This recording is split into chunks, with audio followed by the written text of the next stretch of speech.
अच्छा यार सुनो, अब तक तो ठीक चला है, मगर इसके आगे अगर हम लोग ज्यादा लेंथ हो गया तो मतलब ज्यादा ही लंबा हो गया तो मैं काट दूंगा थोड़ा बीच में. We'll have to do some editing. Shout out to Warner Brothers for this.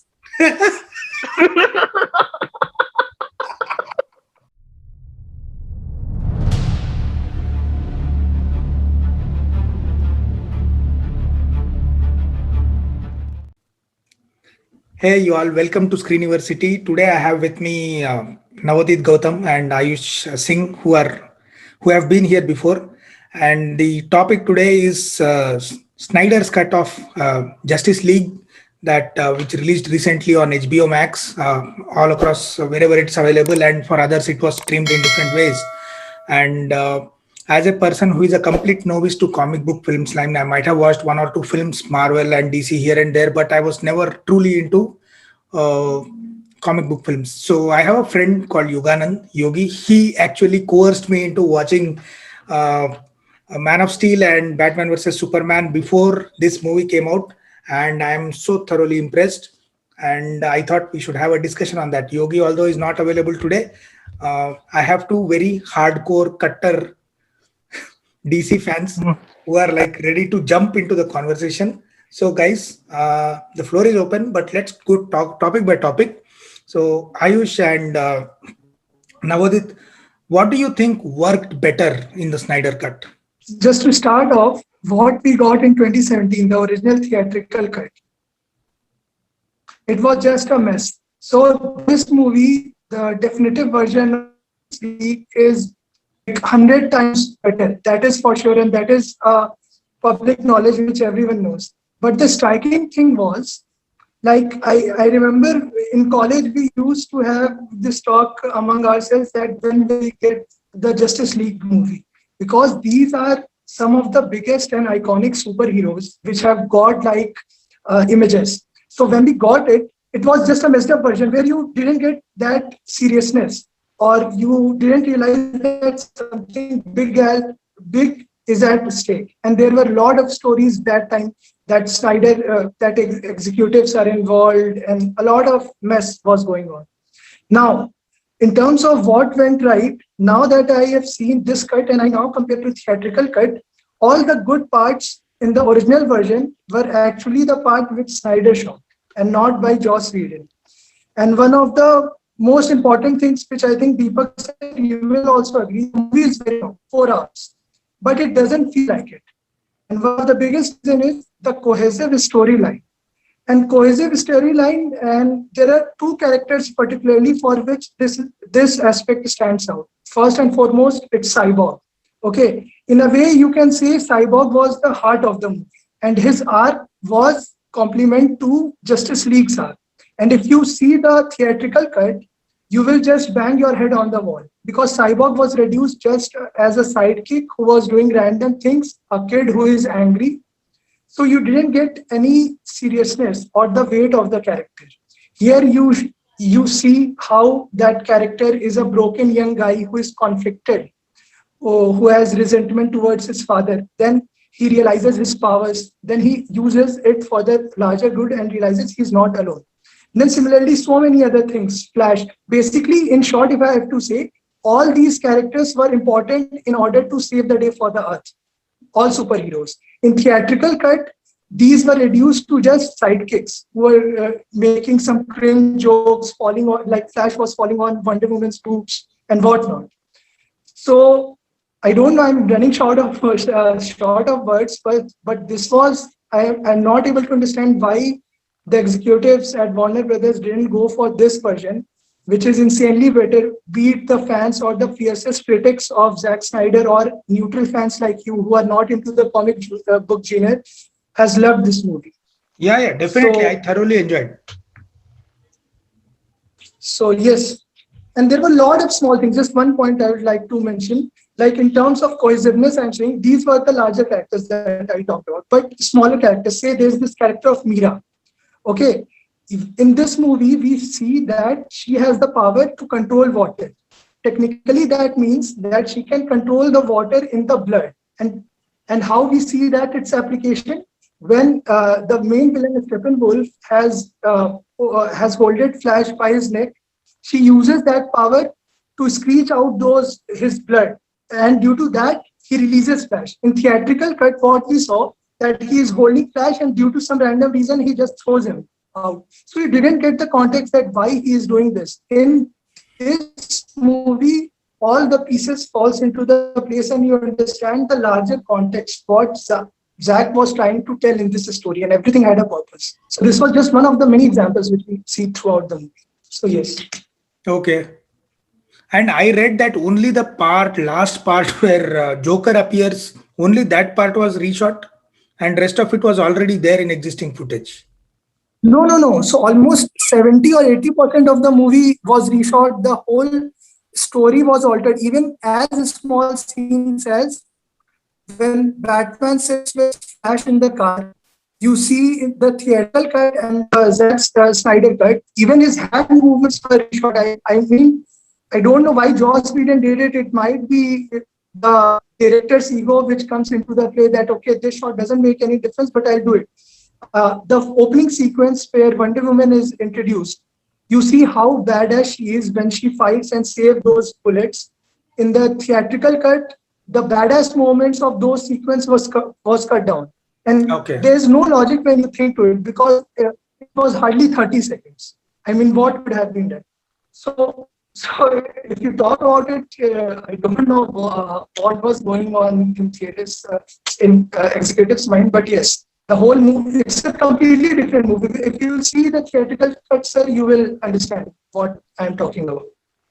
Yeah, there is a very famous meme, right? Roj subah utho, maar khao aur so jao, featuring Nawazuddin Siddiqui. You remember that meme, right?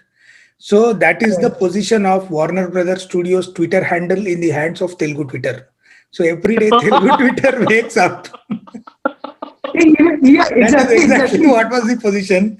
Every day Telugu Twitter DC fandom wakes up, left and right they screw his happiness and then go to sleep. And that is exactly what the WB brothers, Warner Brothers handled us every day. See, that was the position. I think Warner Brothers kind of deserve this thing, because एक बार वो एक हम लोग के यहाँ एक 90s बहुत ही film का एक डायलॉग है ना, एक गुंडा बोलता है, एक बार हुआ तो गलती है और बार बार हुआ तो गुस्ताखी है, or something like that, and then he kills one of his henchmen who has been backstabbing him. So this was twice in a row that has happened with Zack Snyder. The executives at Warner Brothers had ruined Batman versus Superman in a similar fashion. When Dawn of Justice came around the March of 2016, everybody was excited, and then it was a very shitty theatrical release. And when Zack Snyder got his director's cut released with around 20 minutes or 15 minutes of extra footage, and then slowly things started coming around.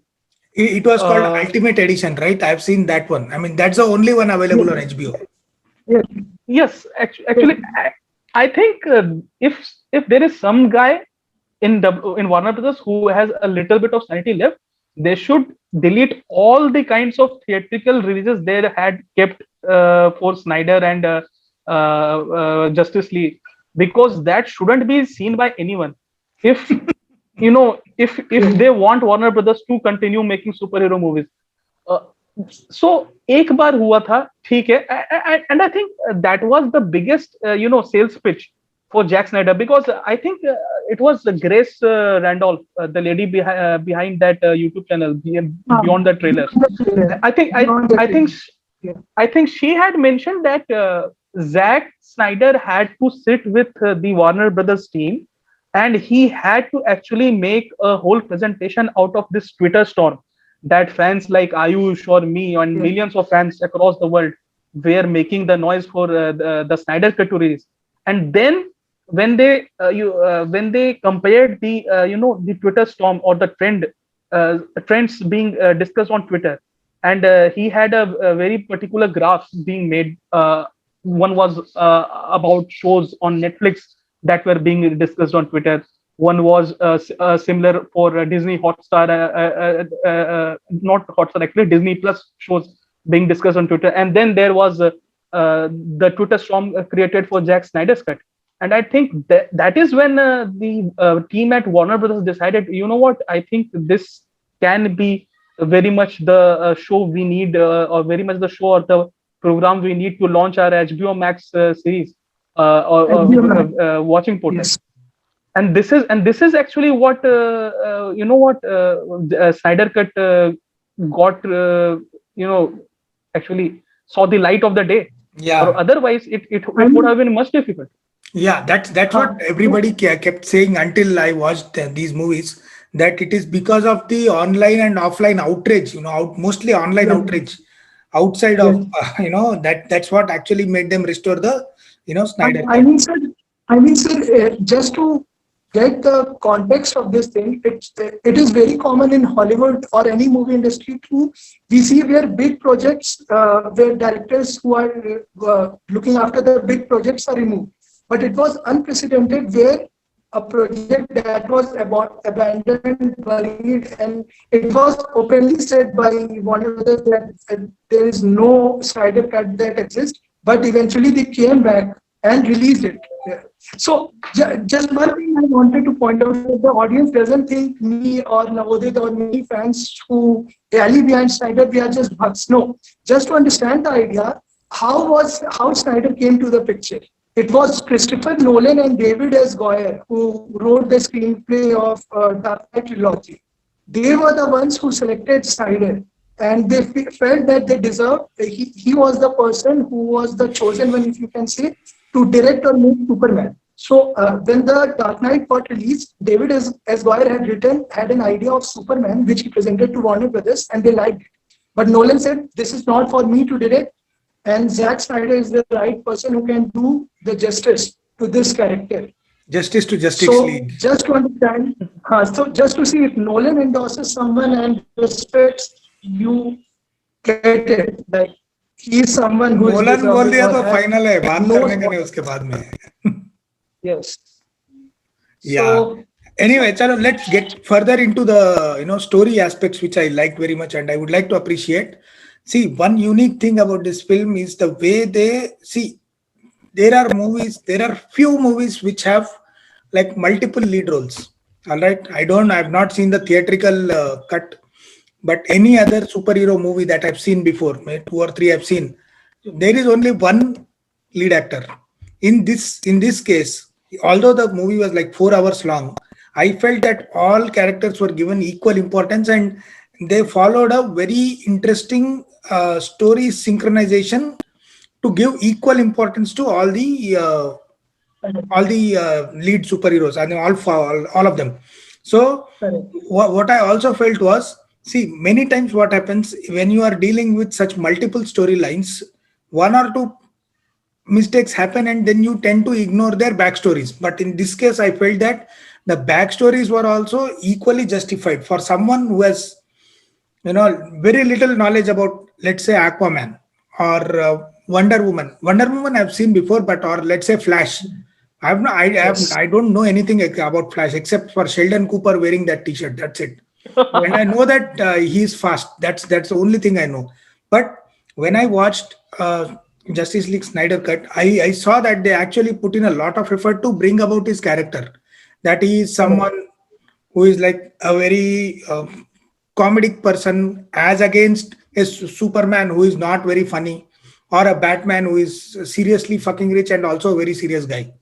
So, those contrasting characters which already existed, for a newcomer, they seem to be perfectly in sync. That is exactly that's what I felt. See, this is the thing about Snyder, and this is not the first time he has done such a good thing about distributing equal importance to a lot of characters. He had done the same thing in Watchmen. Watchmen was a graphic novel that was considered to be unfit to be made into a film, because that novel is such a huge one, and it has so many complex characters and so many complex themes going on. It has a civil war undertone going into the 1980s, and a lot of dystopian things. And at the same time, there are many complex superheroes. So, and unlike Justice League or Marvel, where superheroes have ideals, every superhero in the Watchmen series had some shades of gray.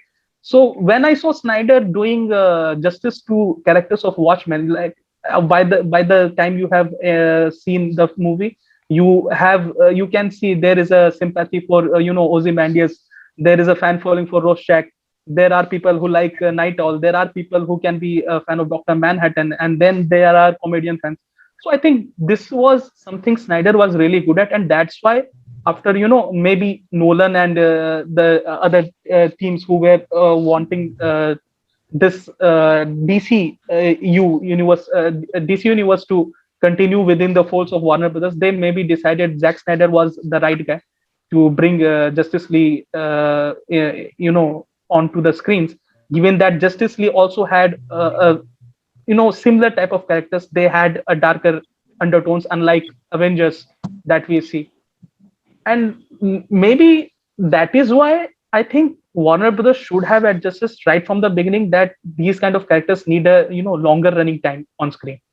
When they were able to show about 165 minutes around, that was I think the length of Watchmen. That was around 3 hours. I mean less than 3 hours, but around 3 hours.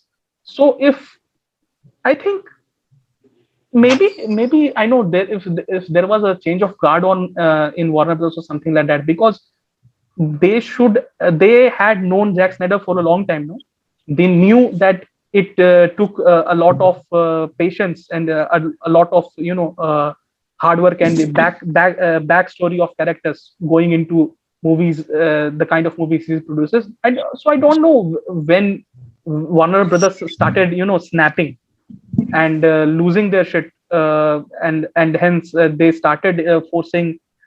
I think they even forced Joss Whedon to wrap up the Justice League movie within 2 hours. He was given a timestamp of exactly 2 hours. You can't even stretch within 30 seconds. So he just made and got a paycheck. But on Shades of Grey, which you mentioned about it, there is one point I want to mention. So if you even see Nolan's Batman or even Zack Snyder's Superman or Batman, what both of these have in common, they try to bring a realistic approach. Given a context, if you see the superheroes at Marvel, they are your regular characters, regular people who are suddenly grappled with powers. But in DC, both of these guys took the opposite approach, where you have god-like creatures who are at very ease at yielding cosmic powers, but strained to be human or be an ordinary person in this world. So these people have got conflicted personality. You see Man of Steel, which is the Batman Begins version of Man of Steel. Superman is conflicted. He just wants to do the right thing, but the people of Earth projects him to be a godlike creature, so he doesn't know what to do. So, and in a larger context also, that's how Zack Snyder had planned the whole story arc, where his Batman is a cynic because he has been fighting crime since 20 years. So he has developed that paranoia. That's why in BVS he says that criminals are like leeches, Alfred. And that's why he is so reluctant of Superman. But over the period of time after Superman's sacrifice, he realizes his mistakes. And then this is how so basically what Zack Snyder was doing, he was not going after style. He was going after this ethos, the god-like creatures which these people are.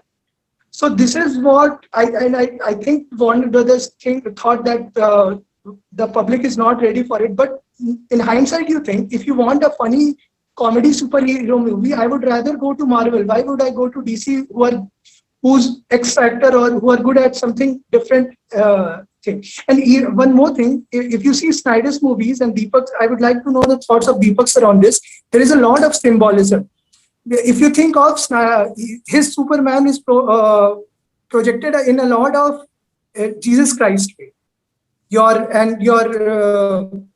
Lex resurrection is an antichrist coming back to save humanity. Yes, exactly. Zod, you can say, is like Zod is Antichrist and Lex Luthor is like Satan.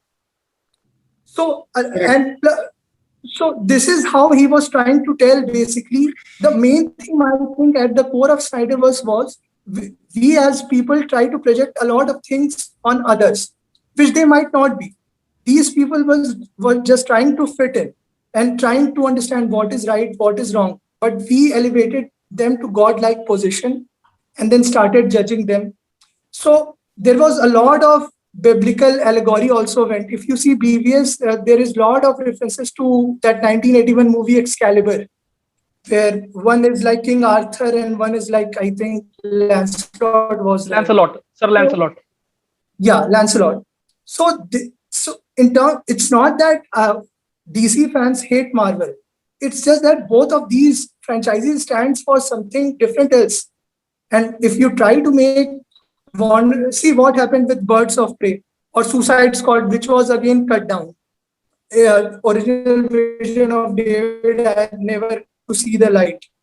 So there are so many issues, and now the thing is, after seeing Snyder Cut, and we probably might not be able to see any other of his vision getting realized, all of these things will be what could have been, because so many open plots have been given out and there is no future.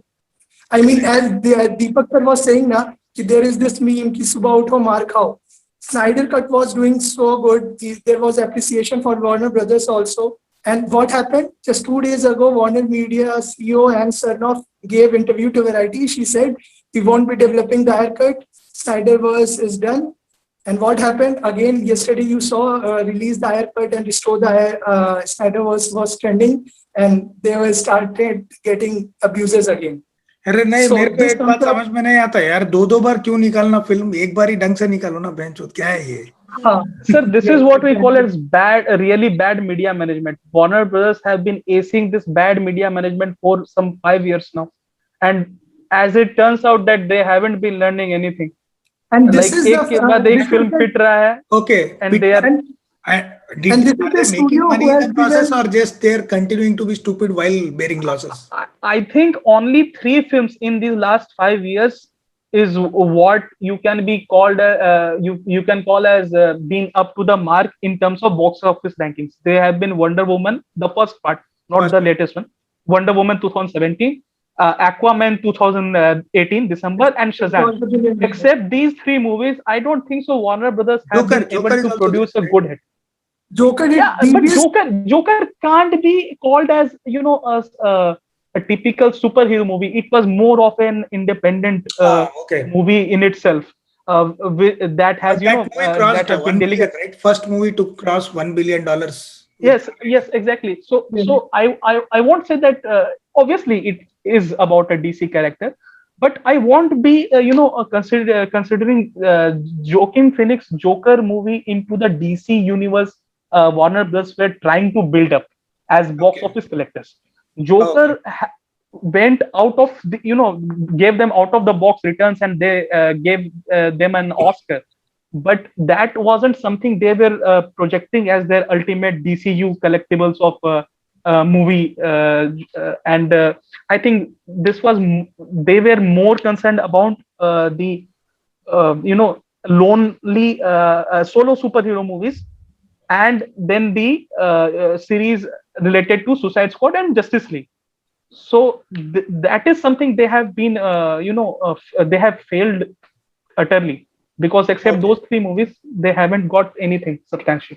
Acha, you can call this a very stupid and naive question, but why is Shazam not part of Justice League? No, so Shazam eventually will come into the play. Only one movie has been released. There is a Shazam 2 sequel which is in works. It's called. So eventually it would have come. So if the origin, so Zack Snyder had originally planned a 5-movie epic. So in his words, he said that it would be operatic, tragic, and unforgettable. Lord of the Rings scale of drama, very mythic. But now all that is in waters. So Deepak sir, I have one question for you. Since you mentioned in that tweet that you saw these 3 movies, right? Man of Steel, BVS, and then Justice League. In terms of consistency of characters, what are your thoughts? Be it for Superman or Batman, because a lot of criticism which has come in past few years are that these characters didn't feel like the one which people know. Like Superman was not behaving like Superman, or he was not portrayed. His story was, or his character was very erratic. But someone who is a movie aficionado like you, I want to know what are your thoughts, because you are Okay, coming my without thoughts background. are, see, while watching Batman versus Superman, I felt that somewhere the director kind of lost. Uh, he was trying to do a balancing act, all right, and because the title itself says versus, all right, and I am not biased to either Superman या Batman, दोनों मेरे लिए समान है, but there are people who are like Batman hardcoreists, and there are people who are like hardcore Supermanists, and I have heard that people who love Superman don't love anyone else. I mean, they are like hell bent and very highly biased towards Superman. So if you are looking at that kind of a scenario, I'm sure that there are people who will the entire. If you take sample across the audience, the opinion will be divided. But from a neutral perspective, if you ask me, I think Batman was always given more importance throughout, Yes, Zack Snyder's films. Even in this film, he is shown to be the coolest, okay, and the best looking, most fashionable. Obviously, that is his character. Correct, I agree with that. But somehow there is that the best dialogues, like "What's your superpower? I am rich." ये सब तो हाँ. एकदम ताली city वाला dialogue होता है ना, सिर्फ मतलब बैटमैन को दिया है. Batman has always had an upper hand in these films. That's what I felt. अच्छा, talking about Batman, I think Zack Snyder's Justice League has been the movie that has shown me the most humble Batman ever. Whether be it on comics or be in the animated series or be the other Batman movies like Tim Burton or other of their releases. So see, Batman has been that character of DC that has come multiple times to rescue both the comics company and the Exactly. Warner Brothers company out of crisis a lot of times. So this back in the end of the 1980s, when Superman 4 had bombed badly on box office, Tim Burton's Batman became the greatest hit of that year and one of the Yes. greatest hit of the decades. Such a big hit that Ghostbusters 2 and Indiana Jones and the Last Crusade, who came that same season, they were blown away. And they were good, great hits in their own, but they were nothing in front of Batman. Similarly, Christopher Nolan's Batman rescued DC universe again in the first decade of the millennium. So Yes. Batman has been such kind of character for DC that has come, time after time to rescue the whole comics company. So I think this is the most humble Batman because he admits कि हाँ भाई मेरे से गलती हो गया, Superman जो मरा है मेरे कारण मरा है, and suddenly you will always throughout the since Frank Miller took Batman into the Dark Knight genre back in 1980s, Batman has been such a rough tough character that he doesn't care for it, he doesn't believe in God, he doesn't believe in anyone, like he is the sole protector of humankind and the earth and something like that. But this Batman is humble, he knows he has committed a mistake, और बार बार पे वो oh God help us God इस तरह की चीज बोल रहा है, like he is asking, he is hinging onto a faith that maybe if I can resurrect Superman again, then everything will be back on its track or something like that. This is यही point तेरा. See how contrasting the thoughts of general audience was, basically the critics, when BVS came out. Exactly opposite. Abhi jo you said he is acting so humble, so understandable, but in BVS what was said in negative way, that he's being too cruel and whatnot, he's holding a gun. So this is exactly what I was talking about earlier, the whole story arc. Because see, in BVS, where Batman is coming from, after 20 years fighting crime, being paranoid, but then Superman's character always have held this position where he give lights to people or other superheroes. And exactly this is what is reflected in Justice League also, when he realized that Superman sacrificed himself for the world, where he's considered an ultimate illegal immigrant. Okay, that's where the positiveness started to came back to Batman. And in this movie, basically Superman starts to guide him even when he was dead. His faith comes back, and this is what I really liked about Snyder, that this whole story arc was built over a period of these movies. People were jumping on their gun. And one of the main reasons, which I personally think, I might be wrong, that people were not more critical of his movies. People were critical because of the image they had in mind of for their characters. Like Superman will always smile, always save the day. No, in a realistic approach, he is also a guy who has been born and brought up on Earth. So he is no different from us. He's miserable like us. He's conflicted like us. He's fearful like us. So, and this is what I love about Zack Snyder as compared to Marvel. If you see his characters, you can find fault in his storytelling, screenplay, editing, anything.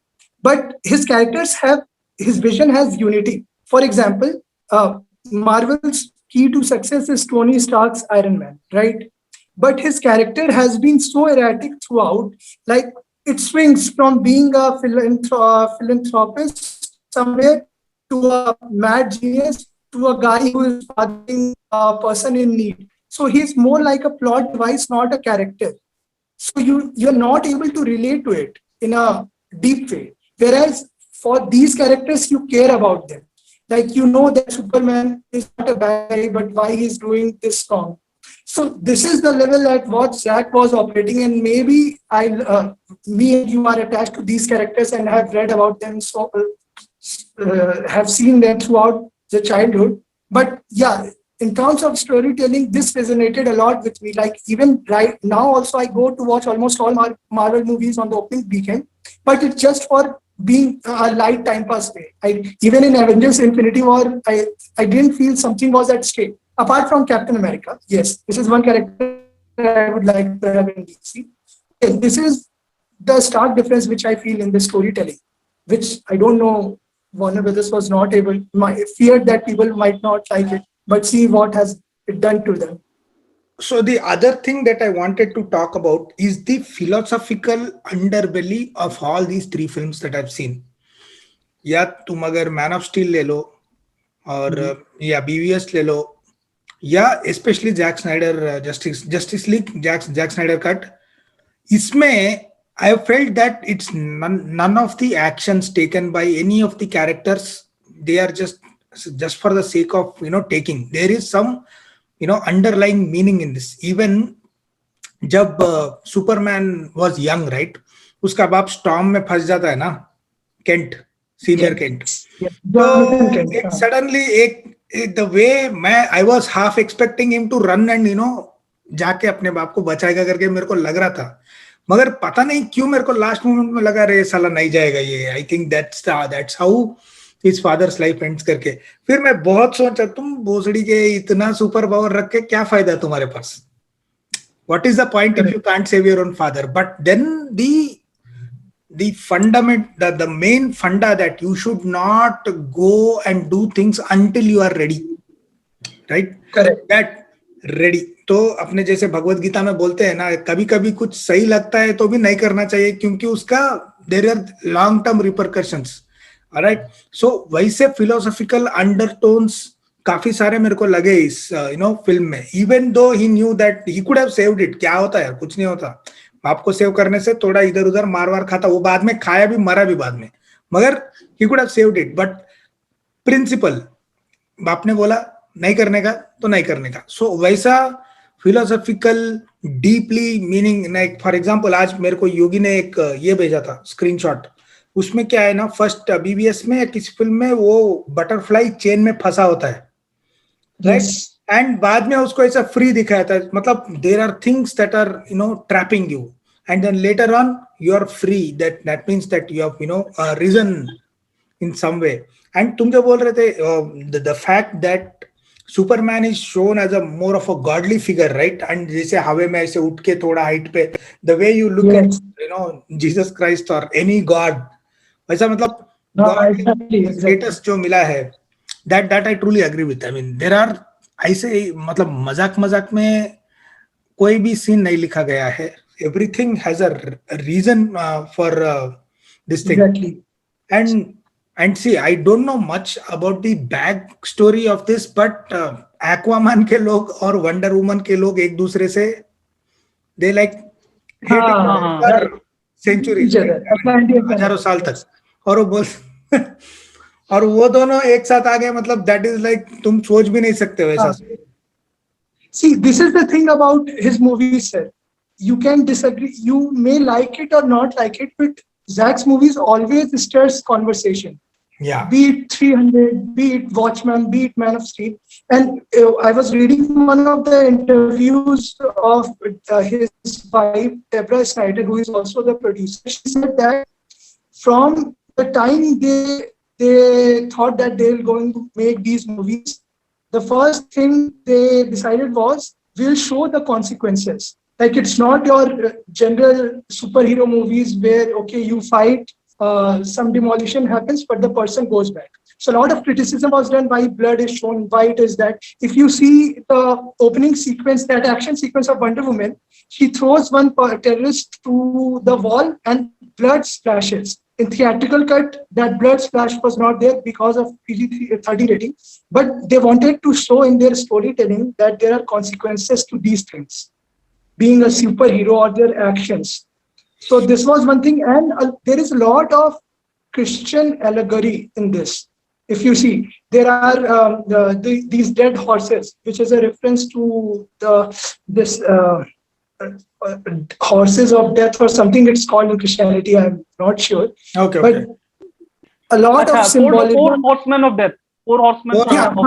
Yes, exactly. Four horsemen of death of apocalypse. Even in previous, sir, if you see, there is one scene where in the starting sequence only, Batman, when sees that Superman and Zod is falling down and a building goes down, it is so much similar to that 9/11 footage where video is the World Trade Center is going down and the whole dust and people are running. So one thing what Nolan said and why Nolan chose Zack Snyder was his aptitude of bringing these comic book panels onto the screen, like which people thought that it can't be done, as Navodit said regarding Watchmen. This is how it done, and biggest reason is how Zack is involved and love these characters to his heart. That's why, and so many symbolism, as you guys said. So this is what makes him very unique. I think Zack has a lot of religious or philosophical things going on in his style of direction. I even remember him tweeting about Ramayana once and how he is inspired from Ramayana a lot, and something like that. I think Mahabharata. Something like that. One of the two. It was one of our. It shows how much reads into religious mythologies of different cultures and takes inspirations for his scenes and his philosophical undertones in the movies. I think Snyder reminds me of a similar director, Paul Verhoeven. He had made RoboCop back in 1980s, and RoboCop also had similar religious undertones, like first Murphy dying, and then a resurrection of RoboCop back again, and then there are scenes he's walking on water or something like that. I think when you are trying to show a story that has evil getting beaten up by the good finally, but then since it's a practical world and it means the good side will also take hits, it will definitely take hits. And practical life is full of good people taking hits from the bad guys in their own life. Everybody has a villain in his own life, and for him, he is the hero and the other side is the villain. So I think this is how he directs his movie. Let's make it practical. And since religion is something that it might divide us in our beliefs, but the undertone of every religious mythology is eventually that the good will eventually defeat. Zack Snyder Ramayan direct किया तो अपने पास MP बन जाता वो. So there is this joke going on, sir, that if ever Mahabharata is made, Zack Snyder should be the perfect choice for that. Yeah. So even these movies, if you see, sir, there is a lot of tussle between the thoughts which Christianity stands for and objectivism. A lot of undertones which you see. So it doesn't mean you need not be a comic book fan in order to understand these things.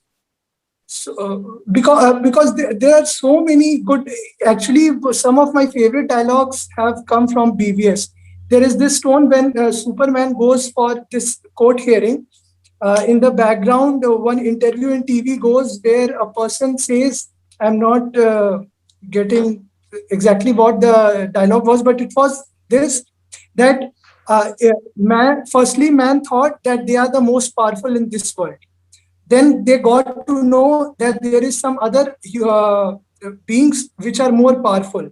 So now we are trying to portray them as villain and whatnot. So a lot of things which are culturally going on, xenophobia and so many things which is reflected in the society is shown in the movie. So even if you are not a comic book fan, you can relate to it. Yeah. So now moving on, I would like to give a special mention to the special effects and VFX work that has gone into making, I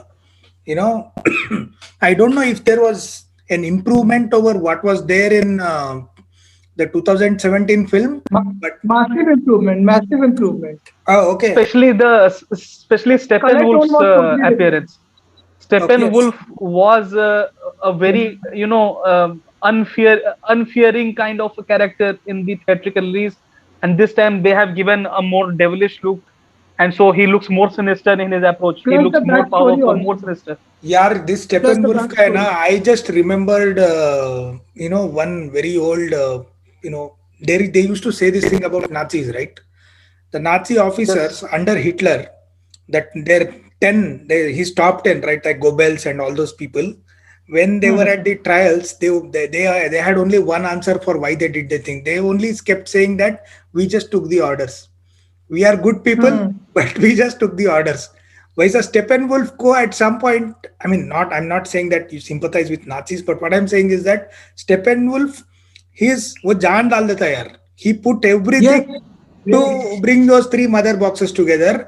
लेकिन वो उसका boss is like perpetually unhappy. When जो credit card का branch manager है वो तो. So sir, on Reddit and Twitter ये भी एक बहुत discussion चल रहा है कि at some point deep down you feel bad for Steppenwolf because correct, that's what I'm saying. He belongs to the planet of Apocalypse, but he was abandoned. So he does everything in a selfless way to get back to home. See, he does his best, but still for his boss, his best is not enough. Yes. Actually, you know what, Deepak sir? The trio of Darkseid, Desad, and Steppenwolf reminds me of the villainous trio in Shiva. Bhavani, Nana, Bharani's character who always stood by him, and there was Ganesh who often did all the murders and all. And when it came, Ganesh was the first to be sacrificed by Bhavani. कि भाई बाहर साला बाहर में जा नहीं होता है. And then there was Nana ji always standing by said हाँ सही बोल रहे हैं प्लस चुतिया ये. ये पॉलिटिकल स्ट्रेटेजी में एक चीज होता है ना यूजफुल इडियट करके वो बना के छोड़ दिया था लास्ट में मतलब. Exactly वही बना के छोड़ा उसका. Right. मेरे को I just towards the end मेरे को थोड़ा बुरा लगा यार स्टेपेनवुल्फ का मतलब उसका सीन भी छोड़ देता है. मैं इतना नहीं मारना था यार रहने दो इसको करके. अरे नहीं. एंड उसके आंखों में भी even in his eyes you see that emotion more humanistic touch and my master my Lord बस वो भक्त है एक टाइप का. His end has been very graphic in the Snyder cut. Actually, the end was not that graphic in the theatrical cut. But the way Wonder Woman and it was goes totally and different. It was totally different. बहुत अच्छा actually कर दिया. Like it was made more, deserving kind of end of Steppenwolf in the fight sequences को compare करने से Wonder Woman का look more majestic.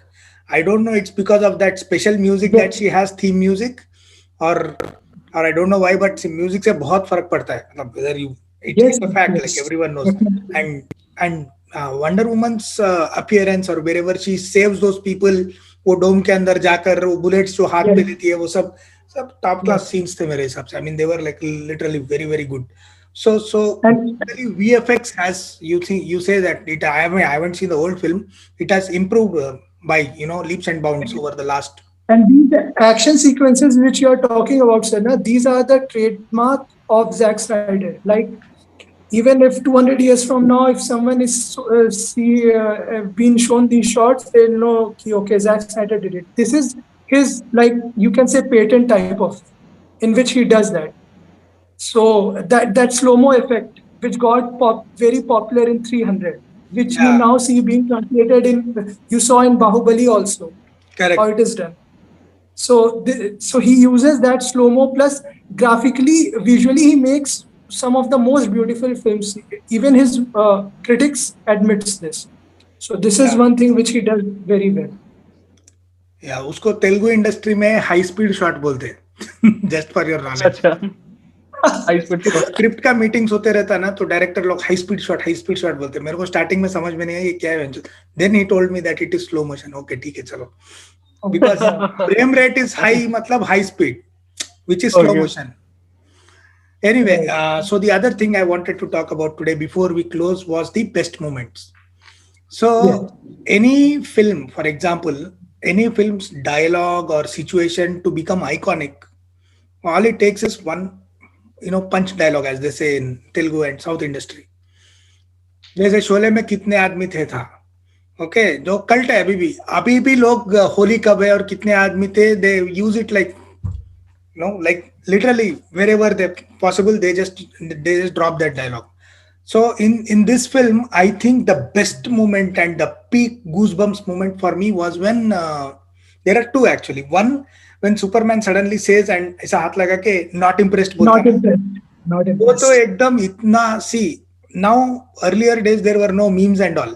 अगर एक फिल्म का सीन मीम बन गया मतलब it has attend cult status, समझो बस, दैट्स द सर्टिफिकेट. ओके. और वो सनातनी रामायण भोग मीम ग्रुप ऐसा कुछ है फेसबुक पे, उसमें वो डाला यार, सृष्टि और बीच में विष्णु जी और सारे संकट दुनिया के, then Vishnu ji takes the shot and says not impressed. क्या भयानक, मतलब amazing imagination. And the second thing was, so what's your superpower? बोलने से I am rich बोलता ना, that is just fantastic. Correct. Those were my favorite moments. Wow, how about I was नवोदित के साथ. हाँ नवोदित बोलो. नहीं तो पहले तुझा. So the other day I was talking to Navodit after watching the movie, and this is the thing we discussed, that the biggest regret we will have is that we'll not get to see such visually beautiful movie on big screen, because the moments which you talked about, sir, अगर हम theatre में देखते तो उसमें claps के standing ovation तक मिल जाता है. हमारे तेलुगु लोग फीलिंग अलग ही रहती है. हिट पाड़ देते थे वो सीन को. Right. And coming to my personal favorite moments, so apart from what you have told, मैं दो बताता हूँ अपना. First was initial sequence में जब Steppenwolf attacks for the mother box which is in Amazon. So when the Queen Hippolyta is running down, these two guards, they take the gate which was falling on their shoulders, and they hold it. So the way it was shown, like woman version of 300, the way Amazonians.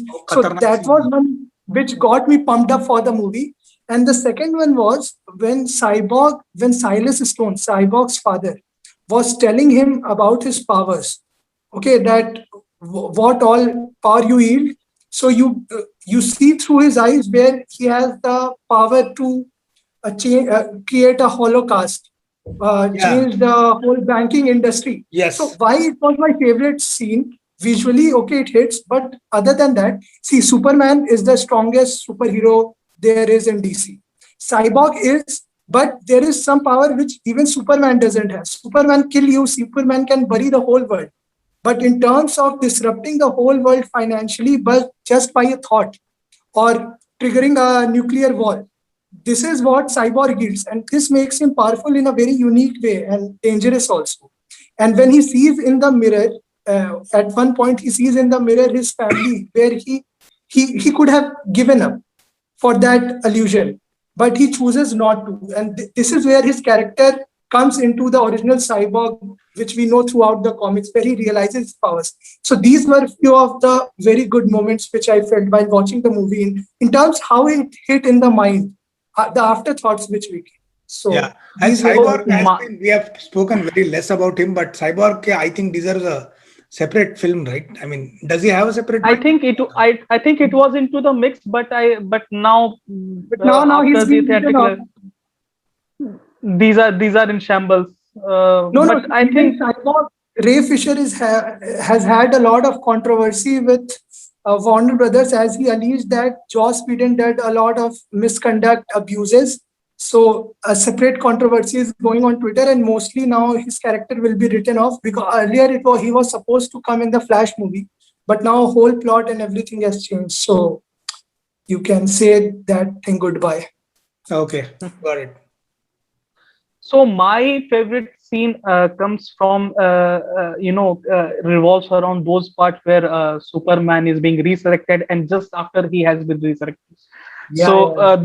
So when Cyborg suddenly realizes that this thing might not work, then this might lead to an apocalypse. Superman will be turned against humanity by Darkseid, and then there are scenes where there is a funeral of Wonder Woman. Aquaman is being killed by Darkseid. Superman is carrying a Batman's head, and then he says no, and Flash hears it as go. Okay, so I'm going. Oh, go और उस समय, and then he drops the mother box. So एक समय और फिर Flash आता है और उसको जो पूरा चीज है वो कर देता है. अच्छा, फिर बाद में एक बार वो सीन हो गया, then there is that the Jesus kind of resurrection of Superman. Yes. And then then there's a very badass moment where Flash thinks he will be outpacing him, and then suddenly Superman turns his eye. That was into the original theatrical release also, but this time it looks more badass. Yeah. And the vision sequence which Navodit is talking about, sir, is directly from the comics. It's called Injustice series, which came out. So ये उसी में से directly है. And one thing actually just मेरे को point करना था, वो जो फ्लैश वाला सीक्वेंस था, जब फ्लैश फिर भागने स्टार्ट करता है in Superman Resurrection, you see the photo of Jonathan Kent which was there. ठीक है, because he is interfering with the time and time reverses. So you see that photo was there and it goes back. In theatrical cut, just to give you an example, you didn't have all these things. You just see that the photo drowns in the water, and you were wondering how this photo came here. So see, so many small things, so many details made such huge difference. Acha, one more thing. When Superman finally faces Batman after resurrection, like he's there standing there bare chested, and Batman is there, he's checking on a soldier, are you okay, or something like that, and then Superman faces towards him. He identifies him, he is the one that killed him ago. And then there is all you can see on Batman's face is blankness, because as if he has almost surrendered that if Superman kills him, and if that is enough to release his anger, then he is okay in getting killed, because he has admitted that without Superman the humanity can't be saved from Darkseid or Steppenwolf, and Superman is the only key. And so be it. So if Superman gets back after killing him, so he's okay with it. He's just standing, he's with a blank face. And even after having such a horrible experience with Superman, he has told Alfred, you know what, he will be, I know, I have faith, he will be coming back. You just send him where we are going. And this is almost like Batman is the devotee. Now Batman believes in God. He is on the American side, and and the God is Superman. And this is such an emotional moment, because throughout this years, Batman fans and Superman fans have been fighting. Somebody has been pitching Batman above, saying that he has been the one who has always rescued the universe, or the DC universe. And then Superman fans are saying, he can kill everything but why. And now here we see Batman first reviving Superman to life. And then, he's creating a god, and then he's worshipping him, because he knows that this god is only going to save him and the rest of them. So that was, I think, a very emotional moment for someone for someone like me, who has been a Batman fan since the Adam West show started being telecasted in India in the 1990s in Star Plus. So that was like a very new, humbling, but at the same time a very good experience, like to see Batman in such a way. And who knows, 2023 World Cup से पहले विराट भी ऐसे ही रोहित का devotee Rohit के साथ revive करे. नहीं, but actually in that scene you see actual में जो बोला जाता है ना, कि दिखा दिया है सुपरमैन का औकात, की बाप ऑफ ऑल सुपर हीरोज है across all the universes and everything. और एक और चीज पता चला कि सुपरमैन है क्योंकि अंदर से वो भगवान है, उसका मेंटेलिटी भगवान वाला है. जिस दिन Yes. इंसान वाला मेंटेलिटी हुआ ना, वो होमलैंडर से ज्यादा घट गया, ये बात पता चली। हाँ सो हाँ वी शुड ऑलवेज बिलीव कि सुपरमैन जो है ना, वो भगवान वाला टाइप करते हैं ना, कि सबको सन्मति दे भगवान टाइप का, साईं बाबा वाला मेंटेलिटी रखे, और उसी में यूनिवर्स खुश है। इसीलिए there was this discussion also that used to go on that in BVS it was not that Superman was weak or something. He was trying to make Batman understand कि भाई समझ जा, वरना मैं क्या कर सकता हूँ, तेरे को आइडिया नहीं है कि मेरा बाप भी नहीं, मैं कौन हूँ, तू मेरे को नहीं जानता है. So, All right, so that was a wonderful discussion, and one shout out to Amy Adams for being the best actress in the movie. In fact, Yes. Sure. and sir actually she holds a very important, अगर Zack Snyder का She is the universe key. आगे बढ़ता, yeah, she is the key, and to वो outside in the movie. Ben Affleck से भी अच्छा acting किया उसने, मतलब she is a fantastic actress, so उसमें कोई हाँ डाउट सर. नहीं, मतलब yeah, but shout out to her before we close this discussion. All right, guys, thank you so much. It was great fun discussing this. We'll meet once again with another film maybe. All right, so thanks a lot. Okay. Bye Good bye. night. Bye. Bye.